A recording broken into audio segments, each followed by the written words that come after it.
Hello Aquarius, Sun, Moon, Rising, and Venus signs. Kamusta kayo? Sana po'y nasa mabuti kayong kalagayan.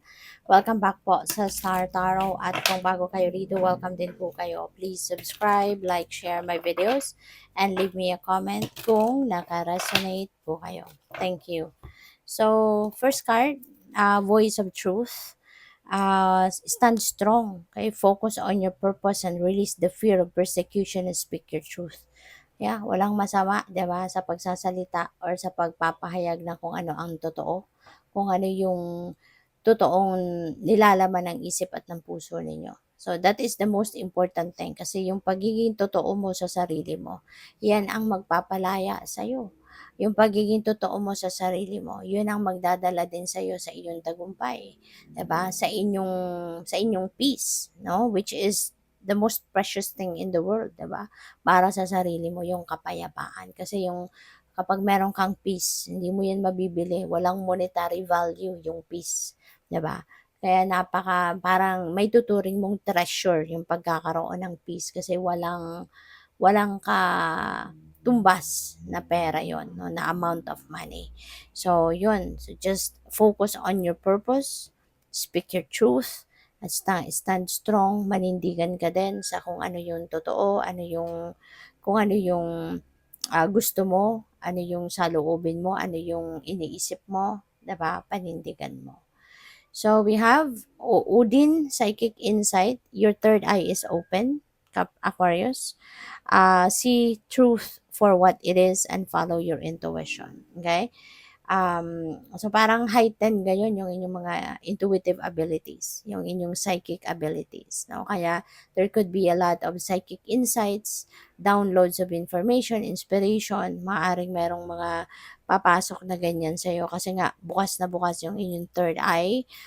So yung mga psychic abilities mo, yung clairvoyance, clairsentience, claircognizance, 'di ba? At marami pang iba ay maaaring heightened yan sa ngayon. Kaya pakinggan mo kung ano yung bulong ng intuition mo and be aware of the subtleties, no, na maaaring ma-encounter mo. Pay attention to that kasi that could be a guidance sa'yo ng divine universe. Okay?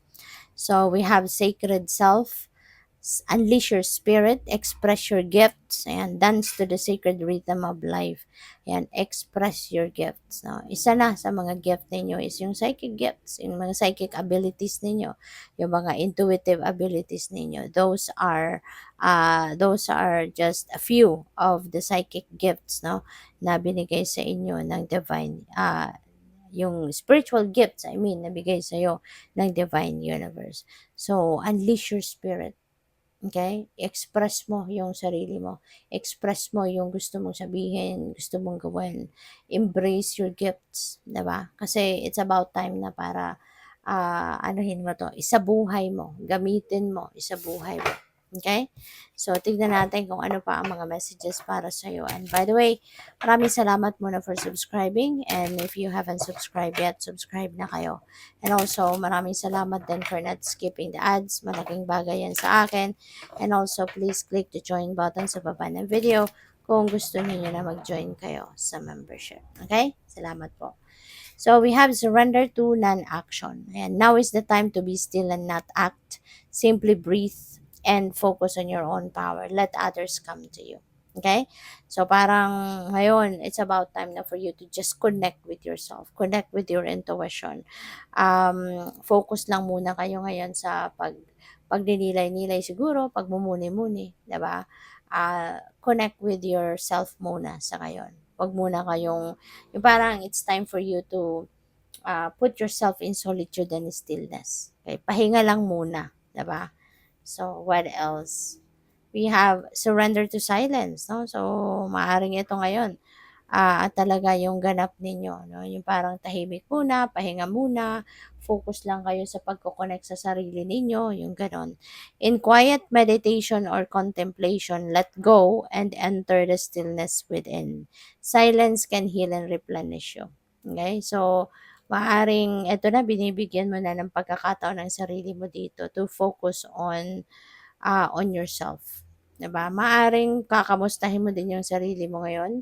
Maaring gusto mo ngayon na makinig, no, sa ano mo, makinig sa soul mo, makinig sa intuition mo. So maybe you are being talaga pulled to do this, no, to be in silence, to be in quietude, no, para alam mo 'yon, makapag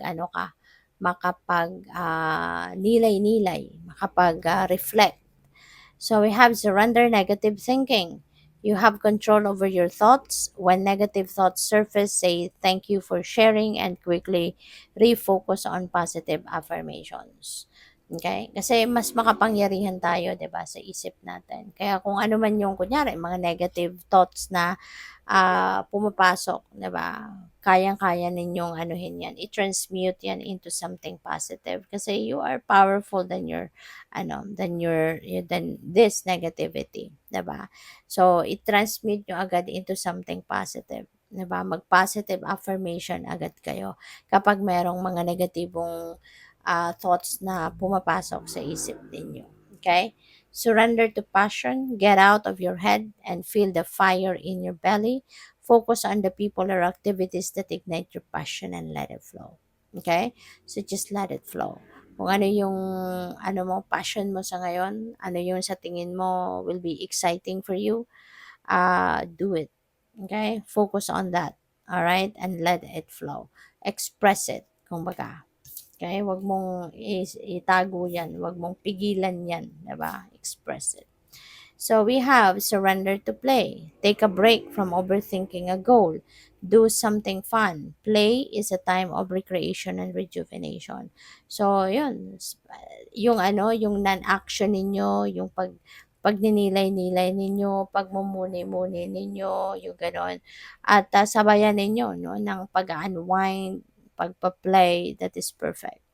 Okay, that is perfect way of rejuvenating yourself, recuperating, pagre-recharge kasi kailangan talaga ng balance, 'di ba? Kailangan natin ng balanse sa buhay, hindi po pwedeng puro kayo focus lang sa iisang parte ng buhay, 'di ba?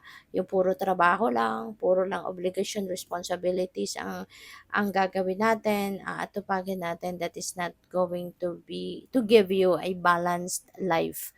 Hindi yan magbibigay sa inyo ng masayang buhay, 'di ba? Kailangan kasi balanse ang lahat. Kailangan lahat ng areas of life na bibigyan natin ng oras, panahon at atensyon para na maging balanse tayo, para na maganda lang ang pakiramdam natin, wala tayong magiging problema. Kasi kapag may imbalance, no, doon lumalabas yung problema. Kasi kapag may imbalance, ibig sabihin, may mga ilang areas of life na hindi ninyo napapansin. May mga ilang areas of life na hindi ninyo napagtutuunan ng pansin, ng panahon, kaya nani-neglect, na-overlook. So, doon nagsisimula ang problema. Kaya mas maganda to nung ginagawa. Yung mga energies na to, maganda tong mga pwede ninyong gawin sa ngayon. Ano? So, good luck. Thank you for watching Love and Light. Namaste.